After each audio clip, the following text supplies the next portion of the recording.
Our backyard's river, the Looking Glass.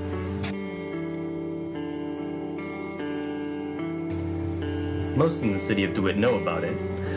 Most know, but do most know how important and unique it truly is? The Looking Glass River flows through over 60 miles of the central region of Michigan's Lower Peninsula, with headwaters located in Livingston County and an estuary merging with the Grand River in Ionia County. The river contains many different types of fish, including pike, catfish, large and smallmouth bass, bluegill, and many different types of trout. The fish also share their home with a variety of birds, such as ducks, herons, and sandhill cranes.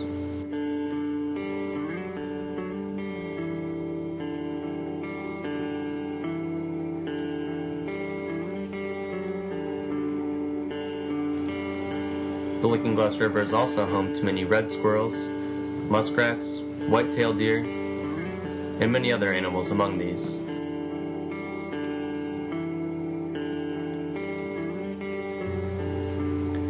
The Looking Glass River has served a long history of transportation, food, education, and above all, entertainment.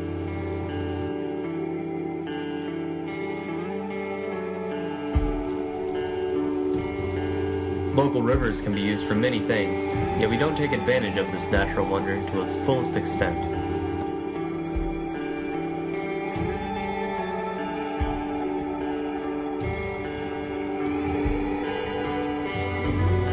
The Looking Glass River primarily flows through three downtown communities.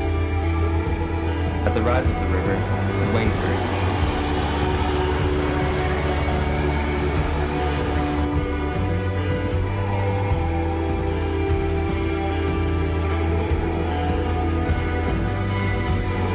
The city and township of DeWitt lie near the middle of the river. Here the watershed is heavily wooded and rich with wildlife.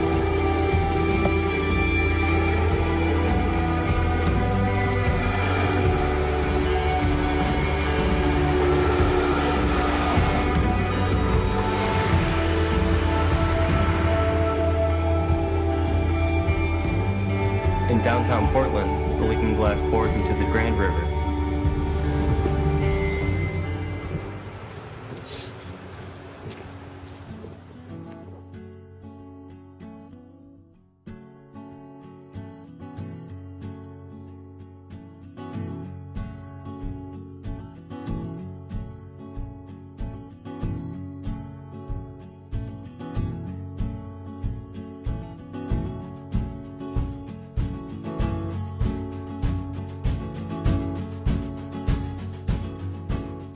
We're now working on a booklet to show the historical points along the river. I mean, Chief Okemos is buried up by Waukusta along the river.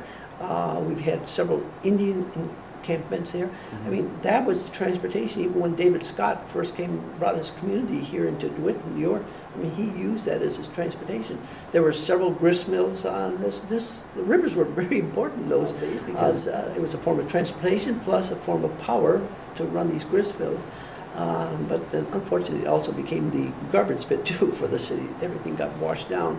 But there's a lot of history to the Looking Glass River, and we are now putting on a little pamphlet so that as you take your tour down the Looking Glass River, we're going to have little spots today. This has happened here. This happened here. The Friends of the Looking Glass is a non-profit environmental action group founded in 1990 by Larry Arbanis and Gloria Miller. Their mission is to promote the enjoyment and responsibility for the river, and to help maintain and improve the watershed. Friends of the Looking Glass work to educate the public and promote awareness of the Looking Glass River watershed. The Friends of the Looking Glass River are the only functioning organization who formally works to protect the well-being of the Looking Glass River. It is probably the most appropriately used, and people are very educated and conscientious about the quality of the water.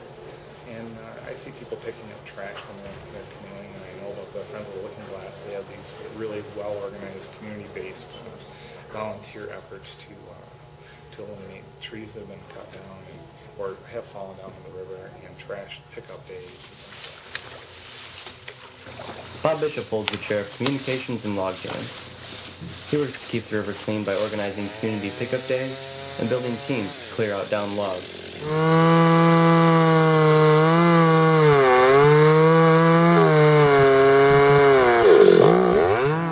So the proposal was to make sure that we just are stewards of the river, that we really educate people about getting that river clean.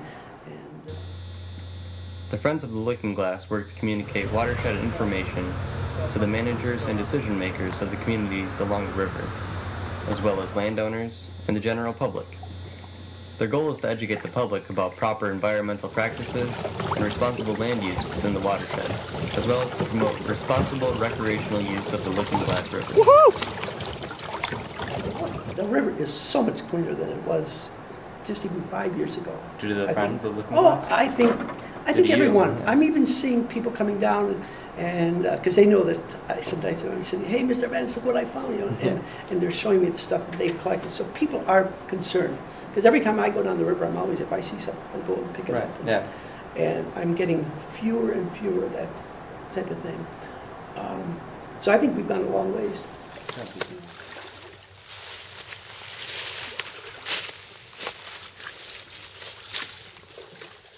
We used to do the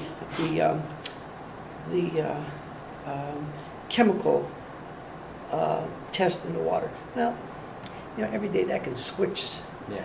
The real thing is looking at these little macroinvertebrates, because if you wipe those out, you know something's happening in that river. But if you can keep a good, steady supply of those macroinvertebrates, that's a good test that the river's clean, and we're seeing some very, very nice results now. The city of DeWitt had their own sewage plant, which was really